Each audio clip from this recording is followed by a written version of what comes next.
Hello dear students, कैसे हो आप लोग। आइए सेट्स में आगे बढ़ते हैं और अब करते हैं एक्सरसाइज 1.5। आइए एक्सरसाइज में एंटर करने से पहले मैं आपको एक कॉम्प्लीमेंट, ये इसका सिंबल होता है ए डैश या फिर ए सी, आपके लेवल पर यानी क्लास 11th और 12th के लेवल पर ये दोनों सिंबल्स यूज करे जाते हैं, जिसे कहते हैं कॉम्प्लीमेंट ऑफ ए। यानी आप बात समझ गए। ए को छोड़कर अगर मैं ये एक यूनिवर्सल सेट लेता हूं और यहां सेट ए है, तो इस ए को छोड़कर बाकी जितना कुछ भी यहां पर है इस यूनिवर्सल सेट में, वो सभी कुछ ए कॉम्प्लीमेंट काउंट हो जाएगा। हालांकि इसके बारे में जब हम डिफरेंस ऑफ टू सेट्स कर रहे थे तो भी हमने कॉम्प्लीमेंटेशन के बारे में समझा था। तो आइए क्वेश्चंस पर एंटर करते हैं। मान लीजिए मेरे पास एक यूनिवर्सल सेट है 1, 2, 3, 4, 5 और सेट ए है 2, 3। तो ए कॉम्प्लीमेंट हो जाएगा, बिल्कुल ठीक समझा आपने। ए के एलिमेंट्स को छोड़कर यूनिवर्सल सेट में जितने भी एलिमेंट्स बचे हैं यानी 1, 4, 5। तो आइए इसी को बेस मानते हुए, इस कॉन्सेप्ट को समझते हुए हम एक्सरसाइज के क्वेश्चंस में एंटर करते हैं। फर्स्ट क्वेश्चन देखिए, let universal set be from 1 to 9 all the natural numbers. ऐसे ही ए के एलिमेंट्स दिए हैं 1, 2, 3, 4। ऐसे ही बी के एलिमेंट्स दिए हैं, इवन नंबर्स हैं 8 तक, और सी में 3, 4, 5, 6 ऐसा दिया है। पहला पार्ट है ए कॉम्प्लीमेंट, बहुत आसान है। सारे पार्ट्स हम नहीं करेंगे, जैसा मैंने पहले भी बोला है कि अब आप इतने केपेबल हैं कि चीजों को खुद कर सकते हैं। तो मैं कोई 3 पार्ट्स कर दूंगा और बाकी पार्ट्स आप वीडियो को पॉज कर पहले सॉल्व करिएगा, और फिर क्योंकि हम उसी समय आंसर भी पोस्ट कर देते हैं, आप उनसे कंपेयर कर मुझे बता सकते हैं कि कितने आंसर्स आपके ठीक थे। जी, अगर मैं पहले पार्ट को लूं, ए डैश को यानी ए कॉम्प्लीमेंट को, तो ए कॉम्प्लीमेंट डायरेक्टली हम लिख सकते हैं। देखिए 1 नहीं आएगा, 2 नहीं आएगा, 3 नहीं आएगा, 4 नहीं आएगा, तो ये हो जाएगा 5, 6, 7, 8 एंड 9। ये ए कॉम्प्लीमेंट है यानी पहले पार्ट का आंसर। आइए अब हम करते हैं फोर्थ पार्ट, और फोर्थ पार्ट में पहले ए और बी का यूनियन फाइंड करना है। देखिए मैं इसे वेन डायग्राम से एक्सप्लेन कर रहा हूं, और फिर इसको छोड़ देना है यानी ए यूनियन बी का कॉम्प्लीमेंट, यानी ये सारे एलिमेंट्स हमें फाइंड करने हैं। तो आइए जल्दी से पहले ए यूनियन बी हम निकालते हैं। तब तक मैं इसको इरेज कर देता हूं। ए यूनियन बी निकालते हैं, जो आपको आता है, अच्छे से आता है। ए यूनियन बी हो जाएगा 1, 2, 3, 4 और साथ साथ 6 एंड 8। जबकि A union B whole complement होगा 1 नहीं आ सकता, 2 नहीं आ सकता, 3 नहीं आ सकता, 4 नहीं आ सकता, तो यह आएगा 5, 6 नहीं आ सकता तो 7 आएगा, 8 नहीं आ सकता तो बचा हुआ एलिमेंट 9 होगा। ये देखो बच्चों, अब फिफ्थ पार्ट जो है वो हम नहीं कर रहे हैं, लेकिन इसे लॉ ऑफ डबल कॉम्प्लीमेंटेशन भी कहते हैं, इनवॉल्यूशन लॉ भी कहते हैं। हालांकि आपको करके दिखाना होगा, बट आप जानते हैं complement of A is A itself, यानी वापस उसी सेट पर आ जाएंगे। या तो आप ये चीज एक्सप्लेन कर दीजिए, या जैसे कि नंबर्स दिए हुए हैं उनके थ्रू अगर आप 2 बार कॉम्प्लीमेंट करने की कोशिश करेंगे तो भी आंसर आ जाएगा। आइए हम अब एक पार्ट ले लेते हैं, और ये पार्ट है सिक्स्थ पार्ट, और ये है बी माइनस सी का कॉम्प्लीमेंट, यानी ओनली बी का कॉम्प्लीमेंट विद रिस्पेक्ट टू सी। तो बी माइनस सी सबसे पहले देखते हैं कि क्या होगा। बी के वो एलिमेंट्स जो सी में नहीं है, तो एक तो 2 आएगा, 4 नहीं आ सकता, 6 नहीं आ सकता, और 8 आएगा यानी 2, 8।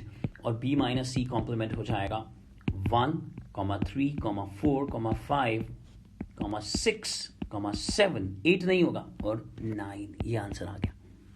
और अब यहां सामने आप देख पा रहे होंगे क्वेश्चन नंबर 1 के सारे पार्ट्स, जितने भी पार्ट्स हैं उनके सॉल्यूशंस कंपेयर करिए, स्क्रीनशॉट ले लीजिए, और आइए अब हम क्वेश्चन नंबर 2 पर बढ़ते हैं। अब क्वेश्चन नंबर 2 को अगर हम देखें तो शायद वो क्वेश्चन नंबर 1 से भी आसान है। तो फिर ये दिया क्यों है? वहां पर नंबर्स हैं और यहां अल्फाबेट्स दिए हुए हैं जिनको अल्फा न्यूमेरिक नंबर्स भी कहते हैं। तो मैं यहां कोई 2 पार्ट्स कर दूंगा और बचे हुए 2 पार्ट्स आप खुद से कर लेंगे। आइए मैं फर्स्ट पार्ट करता हूं और हम मिलके करते हैं फर्स्ट पार्ट। ए का कॉम्प्लीमेंट निकालना है यानी ए डैश, तो वो हो जाएगा ए बी सी तो नहीं आएंगे, वो कट हो जाएगा और ये हो जाएगा D comma E comma F comma G comma H.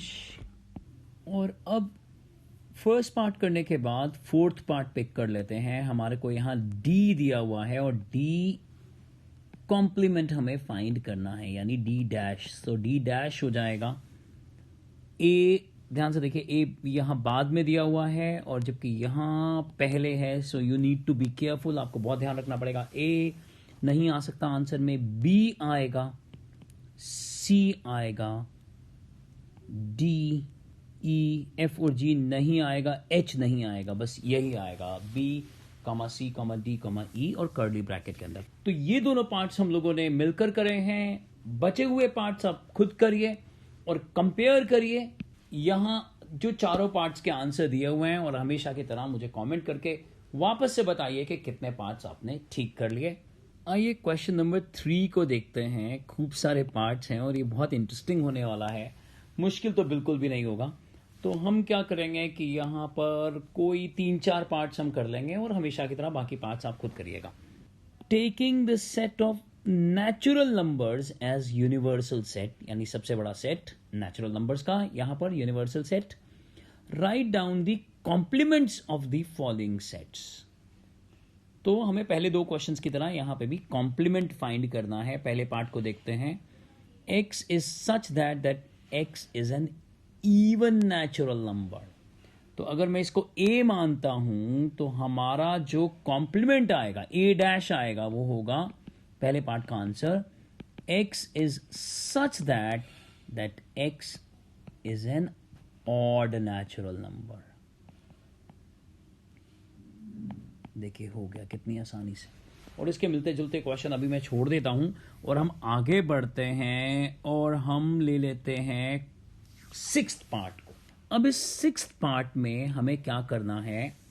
6th part में बोला गया है कि x is such that x is a perfect square, यानी 1 हो गया, 4 हो गया, 9 हो गया, 16 हो गया और ये सारे के सारे नेचुरल नंबर भी हैं। तो इसका कॉम्प्लीमेंट क्या आएगा? इसका कॉम्प्लीमेंट आएगा x is such that x is not a perfect square.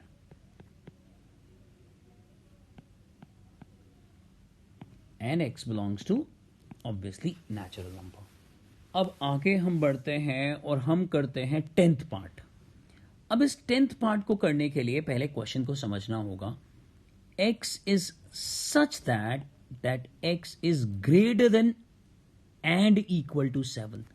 तो इसका कॉम्प्लीमेंट जो आएगा वो होगा x is such that x is belonging to natural number and it is between 1 and less than 7, या ये इतना छोटा है कि आप इसे रोस्टर फॉर्म में भी लिख सकते हो 1, 2, 3, 4, 5, 6, बस यहां तक आएगा, क्योंकि 1 से कम तो हो नहीं सकता और 7 से ज्यादा नहीं हो सकता।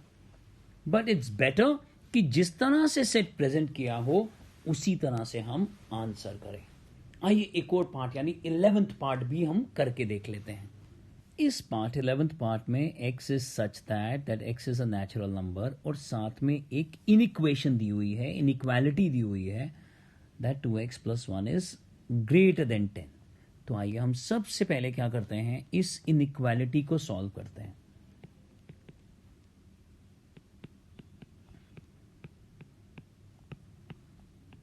नाइन बाई टू मतलब 4.5, यानी जो x है यहां पर या तो वो 5 हो सकता है या 6 और ऐसे आगे कोई भी नेचुरल नंबर हो सकता है।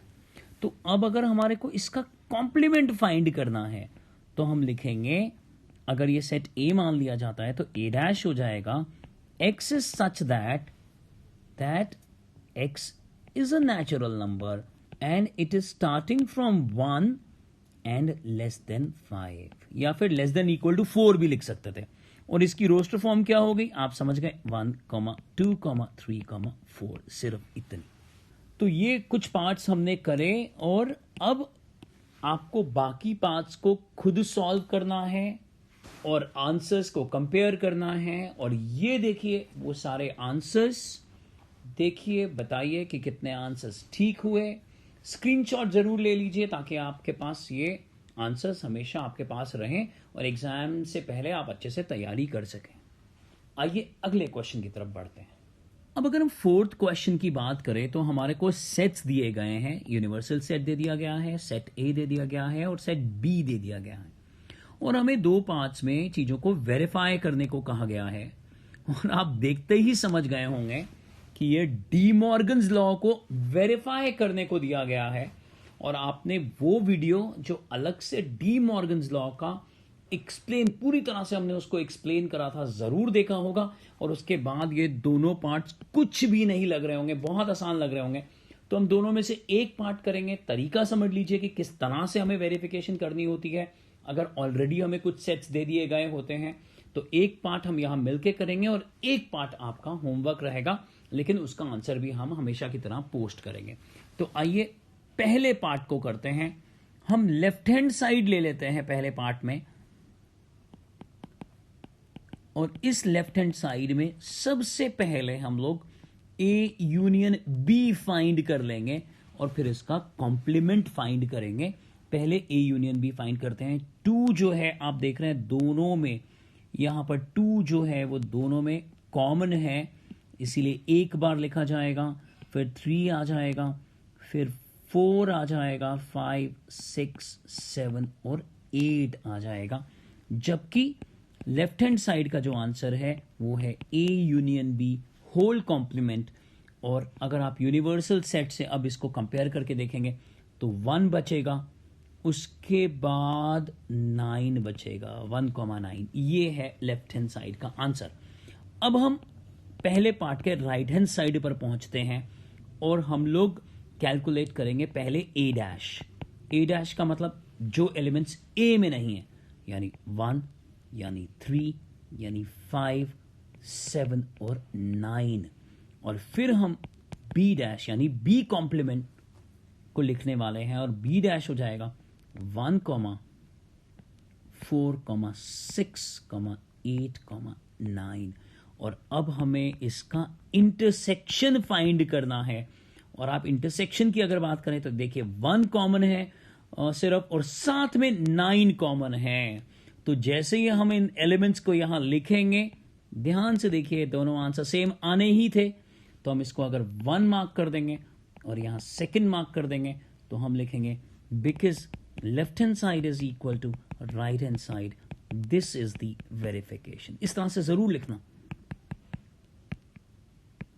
या स्कूल में बोलते हैं कि हेंस वेरीफाइड, ऐसा करके जरूर लिखेगा।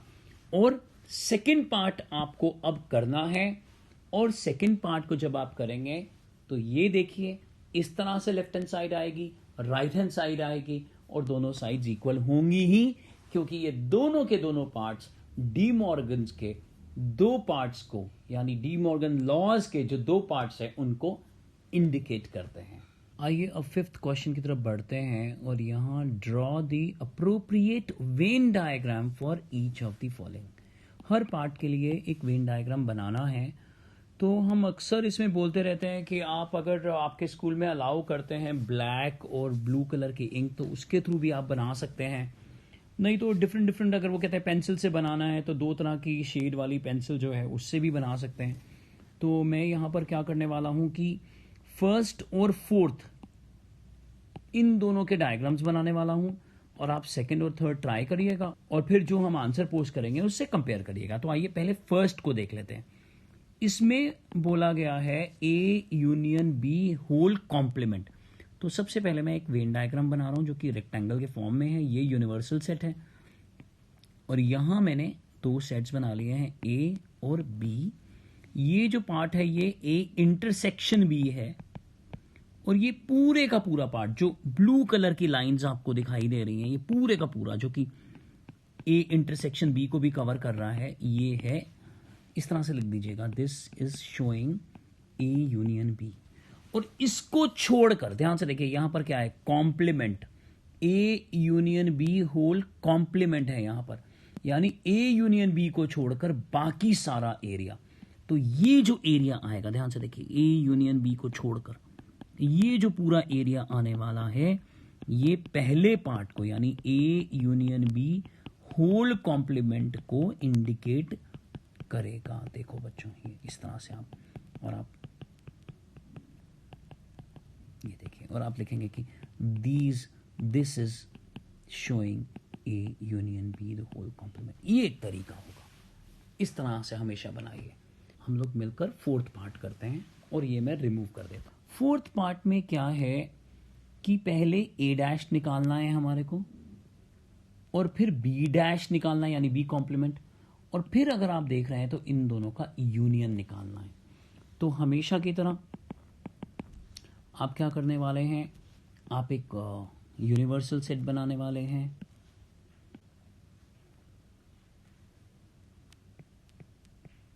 और फिर ये सेट ए है, ये सेट बी है, ये ए हो गया, ये बी हो गया, इस तरह से। तो देखिए ए कॉम्प्लीमेंट क्या होगा, अगर ये सेट ए है तो ए कॉम्प्लीमेंट क्या होगा, बड़ी ऑब्वियस सी बात है कि ए को छोड़कर बाकी सब कुछ। तो ये जो आप लाइंस देख रहे हैं ब्लू कलर की, ये ए कॉम्प्लीमेंट को इंडिकेट कर रही हैं, ए कॉम्प्लीमेंट को। और ए कॉम्प्लीमेंट में ऑब्वियस सी बात है कि बी का भी पार्ट आएगा ही, ऐसा आप जानते हो। ये देखिए ए कॉम्प्लीमेंट बड़ा इंटरेस्टिंग भी है, और कॉन्सेप्ट क्लियर करने के लिए बहुत इंपॉर्टेंट सी बात है ये, और ये यूनिवर्सल सेट के अंदर ही रहेगा ये देखिए ए कॉम्प्लीमेंट ने सिर्फ ए इंटरसेक्शन बी वाले पार्ट को छोड़ा है, और बी के पार्ट को, काफी बड़े बी के पार्ट को, यानी ओनली बी को कवर कर लिया है।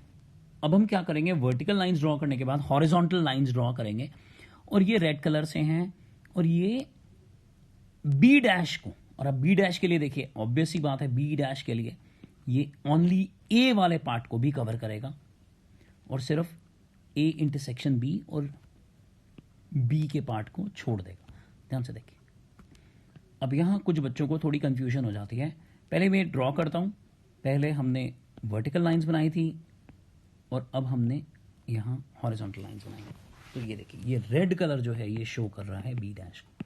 अब मैं फिर से आपको लेके चलता हूं, यूनियन है।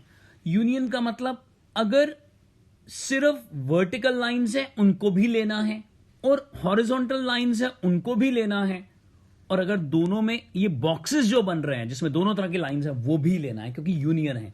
तो आप क्या लिखेंगे, all vertical lines comma horizontal lines comma इस तरह के जो boxes, everything is, this is indicating A dash union B dash. सिर्फ इस पोर्शन को छोड़कर बाकी सब कुछ। तो इस तरह से आप इंडिकेट करिएगा, और सेकंड और पार्ट अभी आप ट्राई करिए, कंपेयर करिए, और हम बढ़ते हैं अब क्वेश्चन नंबर 6 की तरफ। आइए स्टूडेंट्स, अब हम क्वेश्चन नंबर 6 पर आगे बढ़ते हैं। ये एक स्मार्ट क्वेश्चन है, ट्रिक क्वेश्चन है, ध्यान से पढ़िएगा इसको। Let U be the set of all the triangles in a plane. यानी यूनिवर्सल सेट क्या है, जब सारे के सारे ट्राइंगल्स ले लिए गए हों एक प्लेन में, यानी आप मान सकते हैं XY plane. If A is the set of all the triangles, और उसमें एक सेट ले लिया है ए, जो कि क्या इंडिकेट कर रहा है, set of all the triangles with at least one angle different from 60 degrees. तो इसका मतलब यहां ये बोला जा रहा है कि हर एक एंगल डिफरेंट हो, 60 डिग्री का ना हो, डिफरेंट फ्रॉम 60 डिग्रीज। यानी हर तरह के ट्राइंगल की बात कर ली गई है जहां पर कम से कम एक एंगल 60 डिग्री से अलग हो, यानी एक एंगल 60 डिग्री से अलग हो, दो के दो एंगल्स 60 डिग्री से अलग हो, और तीनों के तीनों एंगल जो हैं वो 60 डिग्री से अलग हों। यानी यहां ए डैश क्या बचता है, अब आप समझ गए होंगे A dash is simply the set of all the triangles in which all the angles are of 60 degrees, यानी that is set of equiangular triangles. और equiangular triangles को क्या कहते हैं? Equilateral triangles. तो ये देखिए, ये इस क्वेश्चन का आंसर आया है. आइए आगे बढ़ते हैं और क्वेश्चन नंबर 7 की तरफ बढ़ते हैं अब हम, जिसमें हमारे को सिर्फ ब्लैंक्स को फिल करना है. 7th का पहला पार्ट क्या है? A union A dash. अगर यहां एक यूनिवर्सल सेट मेरे पास है, अगर मैं एक वेन डायग्राम बनाता हूं और ए को ए डैश के साथ मैं यूनियन कर दूं, तो मेरे पास यहां यूनिवर्सल सेट ही तो आ जाएगा, ये चीज ही तो आ जाएगी. अब दूसरे पार्ट को देखते हैं कि दूसरा पार्ट क्या है. What is phi dash? Phi dash क्या है? अगर मैं फाई डैश की बात करता हूं तो फाई डैश है यूनिवर्सल सेट. फाई डैश यानी नल सेट का कॉम्प्लीमेंट क्या होगा? यूनिवर्सल सेट खुद. और उसमें अगर एक सेट है ए, और अगर मैं दोनों का इंटरसेक्शन यहां देखूंगा तो ऑब्वियस सी बात है आंसर ए आएगा यहां पर, क्योंकि यूनिवर्सल सेट जो है वो इंटरसेक्शन पर आइडेंटिटी का काम करता है. अब यहां देखिए तीसरे पार्ट की तरफ बढ़ते हैं. तीसरा पार्ट क्या कह रहा है? ए का इंटरसेक्शन ए डैश के साथ. तो जो एलिमेंट्स ए में होंगे वो ए डैश में नहीं हो सकते, और जो एलिमेंट ए डैश में होंगे वो ए में नहीं हो सकते. तो बड़ी ऑब्वियस सी बात है कि यहां पर उनका इंटरसेक्शन जो होगा वो नल सेट आएगा. और ये देखिए फोर्थ पार्ट को इन्होंने बिल्कुल सेकंड पार्ट की तरह कर दिया है. यू डैश का मतलब क्या हो जाएगा? फाई. और फाई का इंटरसेक्शन ए के साथ सबसे छोटा सेट यानी फाई आने वाला है. तो ये देखिए इस पार्ट का आंसर आ जाएगा फाई. तो कितनी आसानी से हमने ये कर लिया है. और इसी के साथ अब हम एक्सरसाइज 1.5 तक खत्म कर चुके हैं. अब आगे जो एक्सरसाइज बची है 1.6 और मिसलिनियस एक्सरसाइज, उसको हम अच्छे से करेंगे. और 1.5 से शुरू हो जाएगा एप्लीकेशन ऑफ सेट्स. तो अच्छे से करिए इन सारे कॉन्सेप्ट्स को. अगर चैनल को अभी तक सब्सक्राइब नहीं करा है तो इस चैनल को जल्दी से सब्सक्राइब कर लीजिए. इन वीडियोस को अपने दोस्तों के साथ जरूर शेयर करिएगा. बच्चों पढ़ते रहिए और आगे बढ़ते रहिए.